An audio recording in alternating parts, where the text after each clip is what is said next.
Viva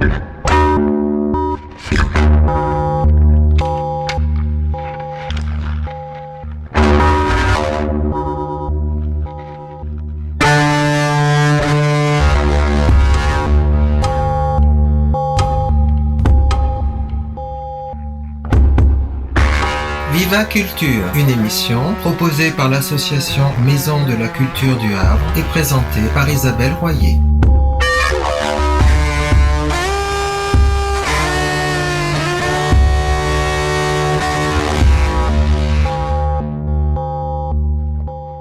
Bonjour à tous, bienvenue sur Viva Culture, l'émission de la culture dans toutes ses découvertes.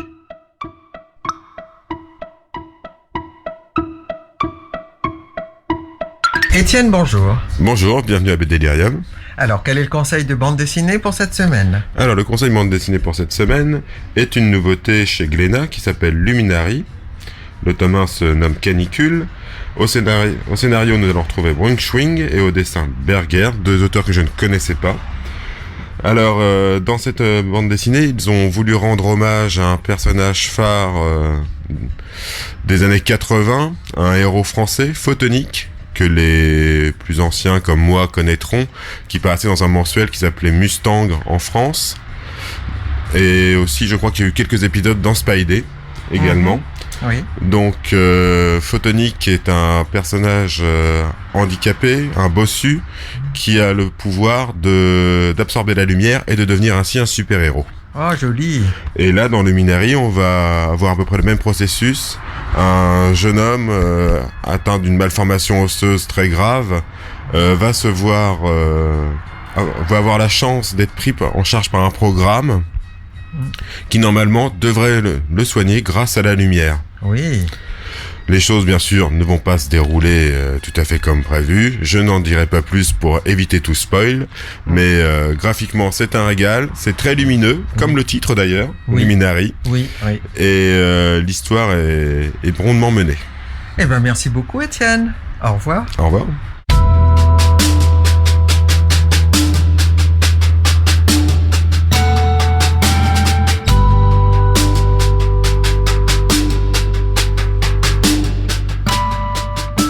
Bonjour. Les 15 et 16 juin au Havre, 17e édition de Polar à la plage. Comme chaque année depuis 17 ans, des tentes, grandes, blanches, seront installées sur la promenade de la plage, un peu avant Sainte-Adresse. Comme chaque année, des libraires vous y accueilleront. Au fil des pages, la nouvelle et jolie librairie de la rue Paul-Doumer, la majestueuse Galerne et la BDiste La Belle Bulle. Comme chaque année, sur le stand, des auteurs signeront, des locaux, des auteurs d'importance nationale ou internationale. Comme chaque année, des conférences auront lieu dans le bus, avec certains d'entre eux, sur des sujets qui leur tiennent particulièrement à cœur, comme la musique dans le roman noir, le samedi 15 à 17h avec Jean-Hugues Oppel, un fidèle du festival. D'ailleurs, comme chaque année, paraîtra à l'occasion du festival un CD avec des textes écrits par des auteurs et mis en musique par des groupes de rock surtout. Revenons aux écrivains présents cette année. Des vieux de la vieille, si je peux m'exprimer ainsi. Jean-Bernard Puy, qui vient pour son livre « Mazade ». On ne le présente plus au Havre, il a soutenu cette manifestation dès le début. Patrick Péchereau, avec son livre « Evel », qui est en poche et a déjà obtenu plusieurs prix. Péchereau est déjà venu 2 ou 3 fois au Polar à la plage. Et puis, il y a la presque nouvelle génération, ceux qui sont nés dans les années 70, des Jackie Schwartzman, Michael Mention, Antti Tuomainen. Ce dernier est finlandais. Je n'ai lu de lui que La dernière pluie, avec lequel il a eu le prix du meilleur roman policier finlandais en 2011. L'écologie en est un des sujets, il est donc quand même très contemporain. Schwartzman, écrivain français, vient pour Demain c'est loin, mais j'ai lu également Mauvais coup. Ces courts romans sont tous les deux trouvables en poche. Schwartzman est assez politiquement incorrect, avec une langue très orale et une tendance à taper sur tout ce qui bouge et pose problème. L'entreprise, la banlieue, et franchement, c'est drôle. Il sera avec Puy dans le bus pour une conférence sur Polar et Choc des cultures le dimanche 16 à 15h. Cela devrait être un grand moment du week-end. Enfin, parlons du Michael Mention et son roman Power sur les Black Panthers. Un excellent bouquin très documenté qui nous présente ce mouvement à travers 3 personnages. On ne s'ennuie jamais et on apprend beaucoup. On suit leur histoire de 1965 à 1971. On voit le rôle du FBI, on croise Angela Davis, Mohamed Ali, Bob Kennedy, James Brown, Otis Redding. Voilà donc, pour illustrer Power, une chanson d'Otis Redding, Open the Door. Otis Redding est mort en 1967 avec ses musiciens dans l'accident de son avion privé. Au revoir. I've been so wrong so many times. And you know what I'm talking about. We've all been wrong a time in our life. And we all make mistakes sometimes of leaving what's good for us. I made that mistake. And now I'm trying to get back to my baby. Just running around, showing up is killing me. Let me in, let me in. Let me in, let me in. Let me in, let me in. Let me in, let me in, let me in, let me in, let me ease on in. Look into my eyes. Can't you see I got to come on in? I ain't lying and I ain't smiling about it, baby. Open the door or I'll bust it in. Because this running around sure enough is killing me. Yes it is. It's killing me, baby. I got to come on in. Let me in, baby. Please, let me in.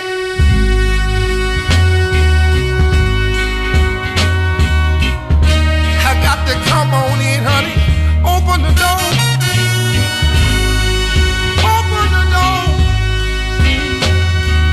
Let me in. Let me in.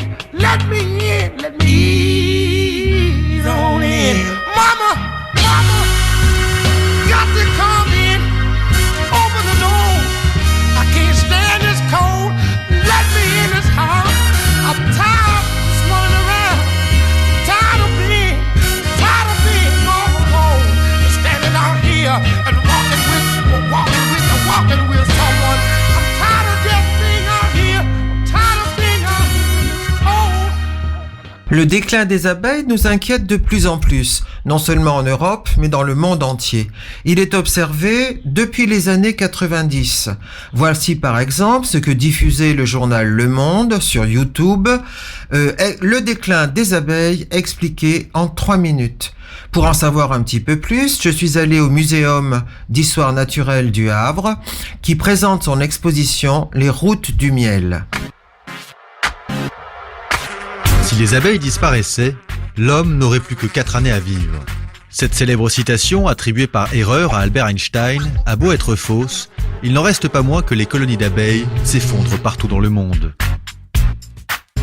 Depuis quelques années, le taux de mortalité des abeilles domestiques atteint fréquemment les 30% par an aux États-Unis.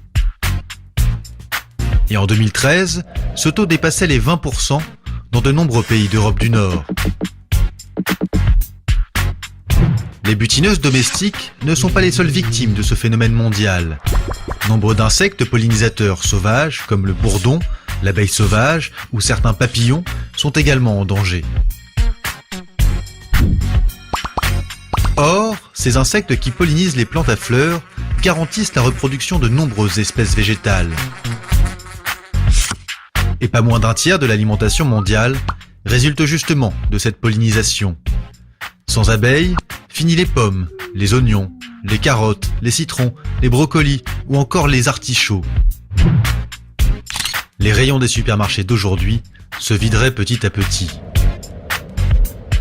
Resteraient surtout des céréales comme du blé, du riz ou du maïs.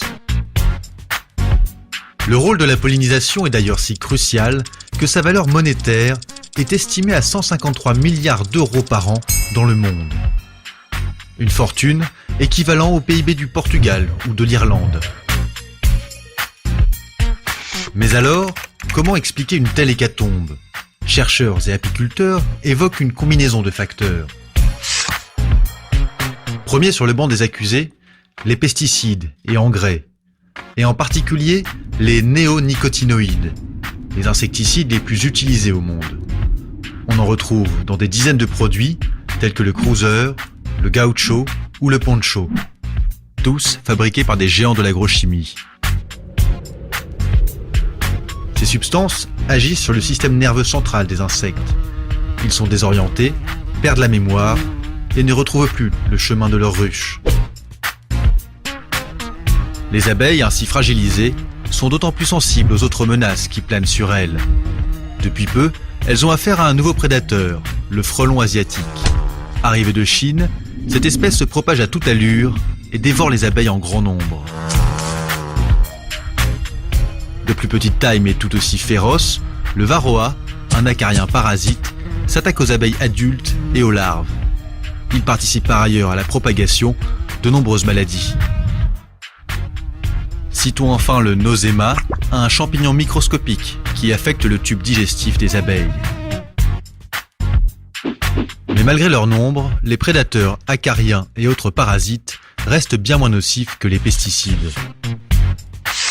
Alors pour tenter d'enrayer le déclin des butineuses, la Commission européenne a interdit l'utilisation de 4 dangereuses substances entre fin 2013 et fin 2015. Mais ces décisions des pouvoirs publics sont encore bien timides. Cette interdiction, par exemple, ne concerne que l'Europe, et les néonicotinoïdes sont encore largement utilisés partout dans le monde. Pourtant, il y a urgence, car dans certains cas extrêmes, comme en Chine par exemple, le déclin des abeilles est si important que les hommes se substituent déjà aux insectes en pollinisant les vergers à la main. Alice, bonjour. Bonjour. Alors, on se trouve au Muséum d'Histoire Naturelle du Havre et vous êtes responsable du service des publics. Pouvez-vous me parler du muséum, s'il vous plaît? J'aimerais beaucoup savoir son histoire, son implantation et votre fonctionnement, bien sûr. Tout à fait. Alors, le Muséum d'Histoire Naturelle, c'est un muséum qui a une histoire un petit peu particulière. Il est implanté en cœur de ville, au Havre, place du Vieux-Marché, juste à côté de la cathédrale Notre-Dame. Et c'est un des rares bâtiments de la ville qui n'a pas été complètement détruit pendant les bombardements de la Seconde Guerre mondiale. Tout à fait. Et ça en fait un bâtiment qui est assez remarquable et qui en plus va bientôt faire l'objet d'une restauration. Donc on en est très heureux. Son fonctionnement est un petit peu atypique puisque ça fait une dizaine d'années que le muséum ne présente que des expositions temporaires sur l'ensemble de ses espaces. Alors il y a une raison à cela, c'est qu'en coulisses, il y a un grand travail qui est mené d'inventaire et de récollement des collections depuis une dizaine d'années, puisque, et là c'est aussi lié à son histoire, 80% des collections ont été détruites à l'occasion de ces bombardements et que du coup dans les années qui ont suivi, les collections ont été reconstituées. Et il a fallu en fait mettre à plat tout ça pour améliorer la connaissance de ces collections et leur documentation. C'est ce travail-là qui est mené depuis une dizaine d'années, qui va bientôt voir son aboutissement et donc le retour des collections dans nos espaces. Enfin voilà. Et donc depuis ce temps-là, on présente des expositions temporaires qui durent de 6 mois à 1 an. Et donc à chaque nouvelle exposition, le muséum se métamorphose complètement et se met au diapason de cette nouvelle thématique d'exposition. Oui.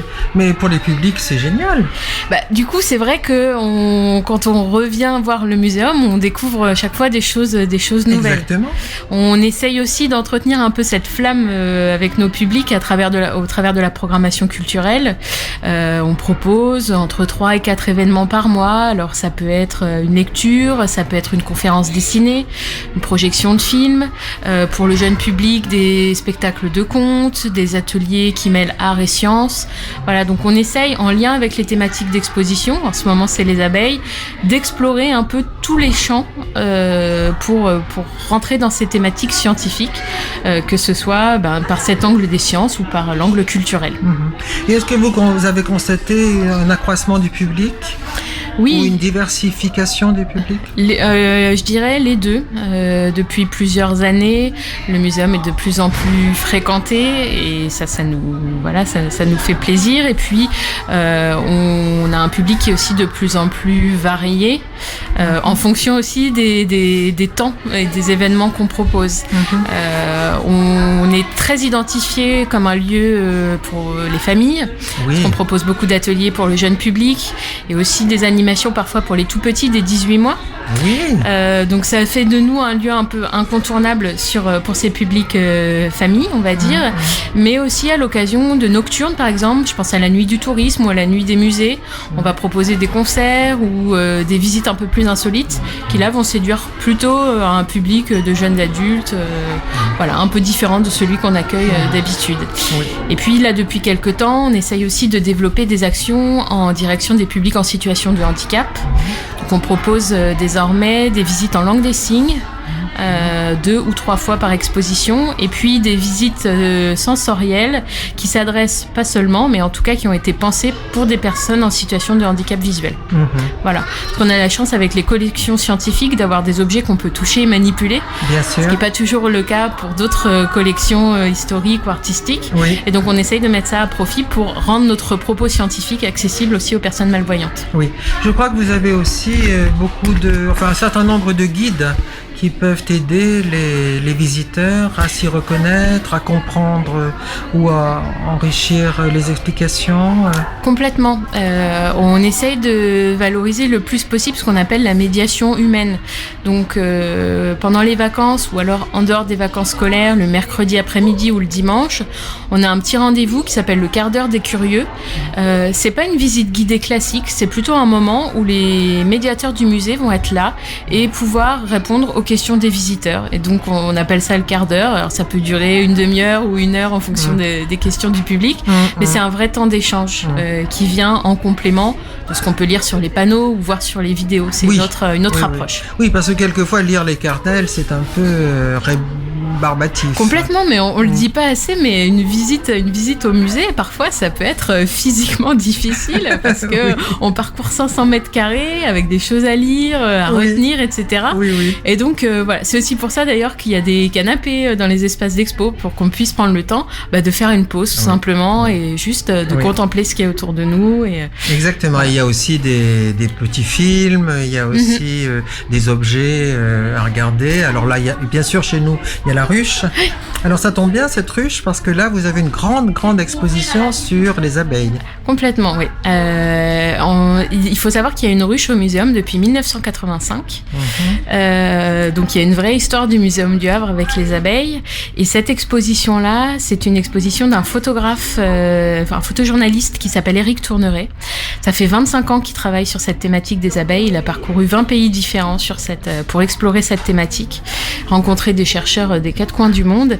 Et on l'avait accueilli une première fois en 2010 pour une exposition qui s'appelait Cueilleurs de miel. Et donc c'était il y a 10 ans. Et là, il revient au Havre avec 10 ans d'expérience en plus pour continuer de nous raconter cette histoire de la relation entre l'homme et l'abeille. Dans certains pays, ces photos rendent compte d'un travail extraordinaire des apiculteurs. Complètement. On va voyager à la fois en Australie, aux États-Unis avec les grandes transhumances de milliers de ruches sur des camions qui vont traverser tout le pays. Ah, c'est un peu industriel. Complètement. Et à l'opposé, on va avoir les cueilleurs de miel d'Inde qui vont monter en haut de falaises de plusieurs kilomètres de haut pour aller récolter le miel. Ou alors ces pollinisateurs de la région du Yunnan, je crois, ou du Sichuan en Chine, qui font la pollinisation de leurs arbres fruitiers à la main.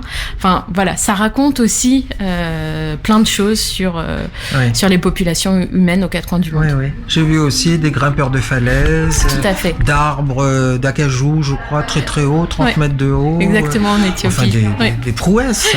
Oui, c'est très impressionnant. Oui. Et puis aussi, on a une petite parenthèse havraise avec les œuvres d'un artiste havrais qui s'appelle Hugo Boitel, qui sont présentées, et ça nous tenait vraiment à cœur parce qu'on aime beaucoup son travail ici.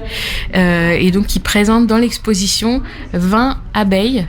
Notre propos, c'était de dire, en fait, on pense qu'il n'y a qu'une seule abeille, mais en fait, il y a des milliers d'espèces d'abeilles dans le monde, très très différentes, avec des couleurs différentes, des tailles différentes. Mais oui. Et donc, il a présenté 20 abeilles différentes, et la particularité, on ne le voit pas au premier coup d'œil, mais c'est que ces abeilles sont faites en papier, et c'est un travail qui est absolument remarquable. Exactement. Heureusement que c'est indiqué, parce qu'on s'en rendrait pas compte, effectivement.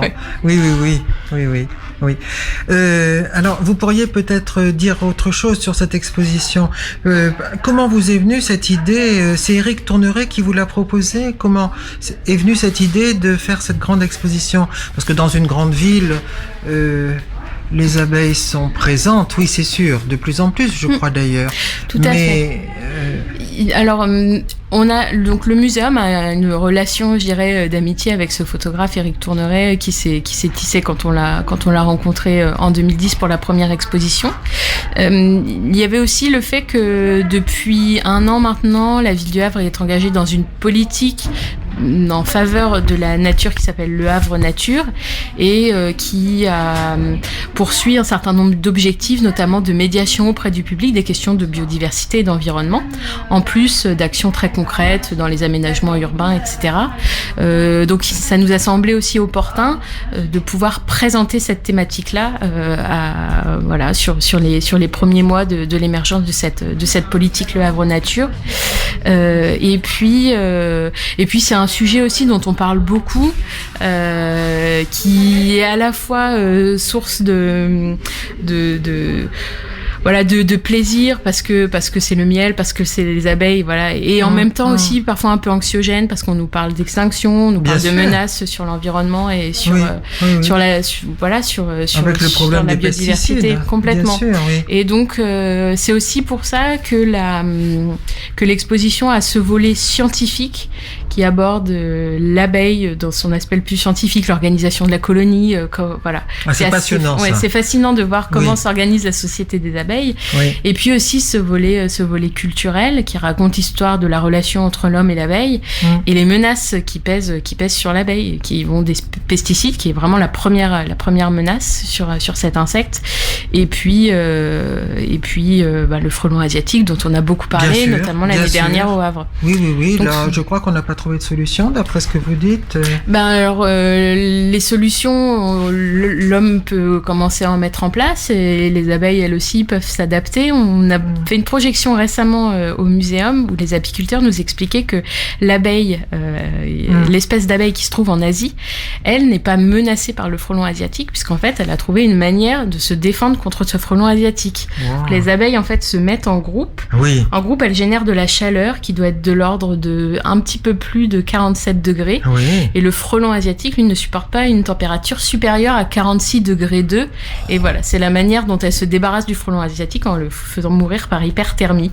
Mais donc, c'est formidable. Reste aux abeilles européennes à trouver cette solution-là et pouvoir l'appliquer. Mais ça permet vraiment d'aborder plein de thématiques et de problématiques liées à l'action de l'homme sur son environnement et comment peuvent cohabiter aussi l'agriculture et l'apiculture, montrer que les choses ne sont pas forcément opposées, mais qu'il peut y avoir des formes de cohabitation intelligentes. C'est tout ça qu'on essaye d'aborder. Manifestement, si on perd toutes les abeilles, on est fichu.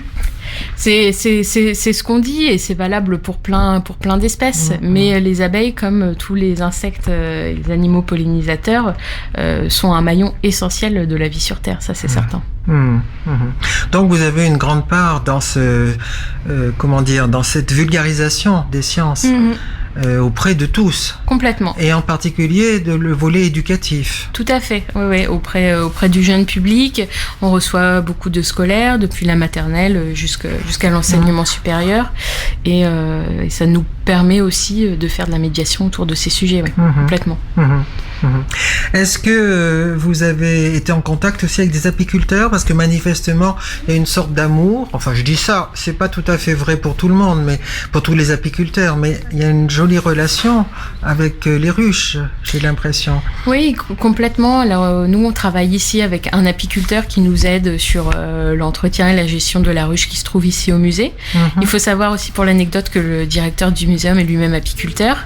Entendu. Il y a un certain nombre d'apiculteurs qui interviennent aussi sur la région havraise. Et puis on accueille les apiculteurs, comme c'était le cas le mois dernier avec la projection du film L'homme et l'abeille, la dette humaine. Et puis le mois prochain, par exemple, une conférence avec une anthropologue qui s'est intéressée sur cette question du lien homme-abeille. Oui. Donc on essaye aussi de donner la parole. En septembre, ce sera un philosophe à différents différentes spécialités scientifiques qui vont permettre de multiplier les regards sur ces questions-là. Ah, vous parlez de philosophie, on se souvient du texte de Maeterlinck sur le langage des abeilles. Il me semble que c'était ça. Tout à fait. Hein? Oui, effectivement. Mais on apprend plein de choses. Est-ce que vous croyez, c'est une question un peu bête, je crois qu'il y a des gens qui ont la phobie des abeilles. Alors évidemment, c'est psychologique, c'est irrationnel. Mais est-ce que vous avez... Ça commence, l'exposition, ça fait qu'un mois. Mais est-ce que vous rencontrez des gens qui auraient peur des abeilles en entrant et qui en sortant, seraient un peu réconciliés, voilà, ils auraient apprivoisé cet insecte, ils auraient vu ses bienfaits, son travail, sa vaillance, enfin tout ça. Alors j'ai pas d'exemple très précis en tête de conversion qui aurait eu lieu dans les murs de l'exposition. En tout cas, ce que je sais, c'est que l'exposition permet aussi de clarifier des choses toutes simples comme la différence entre une abeille, un bourdon, un faux bourdon, une guêpe, un frelon. Exactement. Et que on a toujours moins peur de ce qu'on connaît. Tout à fait. Et voilà. Et si l'exposition peut servir à ça, alors ce sera un pari réussi. Oui, vous parlez des bourdons, mais effectivement, je crois qu'ils sont très méconnus. Oui, complètement. Oui. Et les faux bourdons également, et l'exposition en parle, et ça permet de lever le mystère. C'est ça. J'ai vu qu'ils sont même réhabilités, du coup. Complètement. Oui.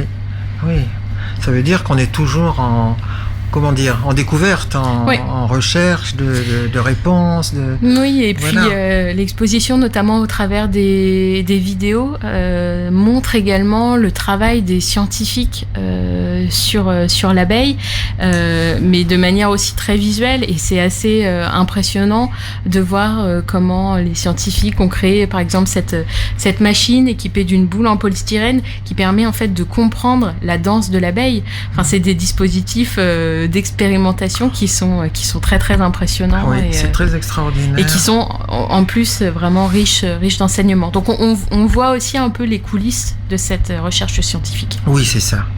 Décidément, ce muséum est magnifique. Et son travail est très enrichissant pour les publics. Vraiment, merci. Alors si, elle dure jusqu'à quand L'exposition, elle dure jusqu'au 10 novembre. Jusqu'au 10 novembre. Et peut-être les tarifs sont aménagés pour les enfants, les familles? Complètement. Alors le muséum, comme tous les musées du Havre d'ailleurs, est gratuit pour les moins de 26 ans. Le tarif d'entrée au plein tarif est à 5 €. 3 € en tarif réduit. C'est gratuit pour tout le monde le premier samedi du mois. Et puis, il y a depuis 2 ans maintenant un pass musée qui, pour 20 € par an, vous permet d'accéder de manière illimitée à tous les musées du Havre, que ce soit le MUMA, les musées d'art et d'histoire. Donc voilà, si vous êtes culturophile et culturophage, ça vaut le coup. Oui. Non, il est peut-être pas assez connu, ce pass. Il est peut-être pas assez connu, effectivement. C'est bien de le dire. Merci beaucoup. Mais je vous en prie. Eh bien, Alice, un grand merci pour cette présentation. Et puis à bientôt. À bientôt. Parce que apparemment c'est une exposition qu'on voit et qu'on revoit avec plaisir. Ben, j'espère en tout cas. Voilà. Au revoir, merci. Bonjour Caroline. Bonjour Isabelle. Bienvenue au fil des pages. Merci.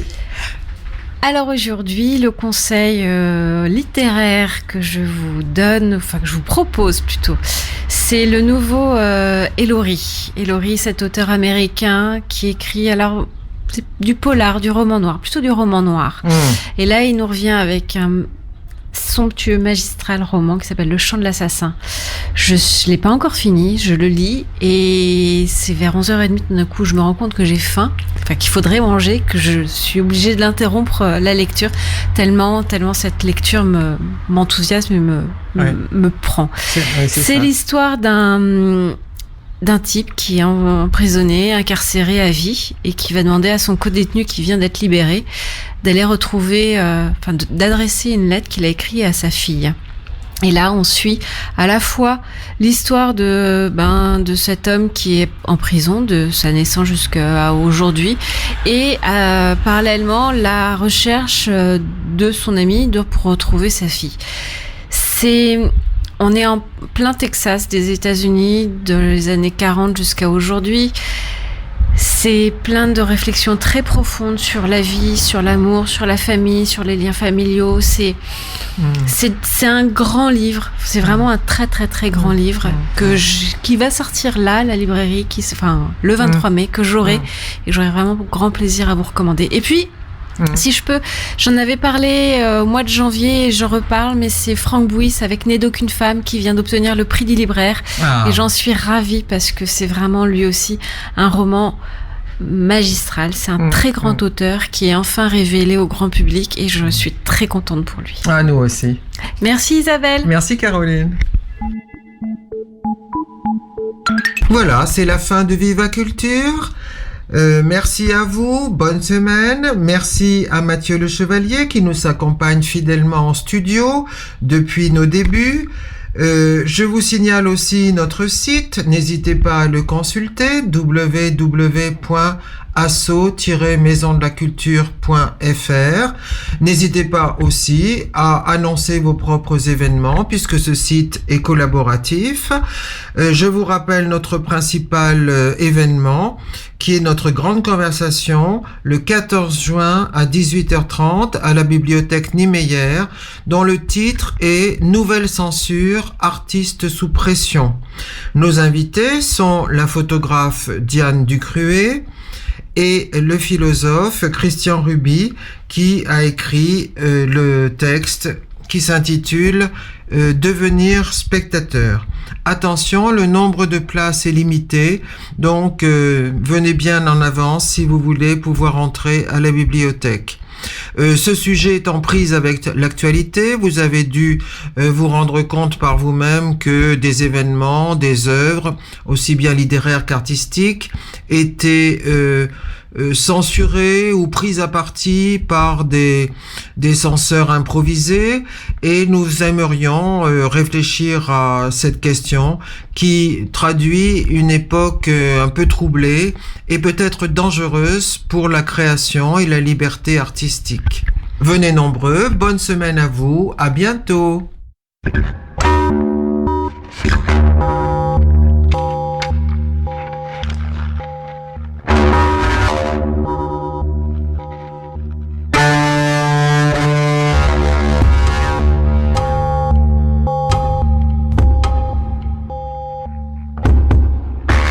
Viva Culture, une émission proposée par l'association Maison de la Culture du Havre et présentée par Isabelle Royer.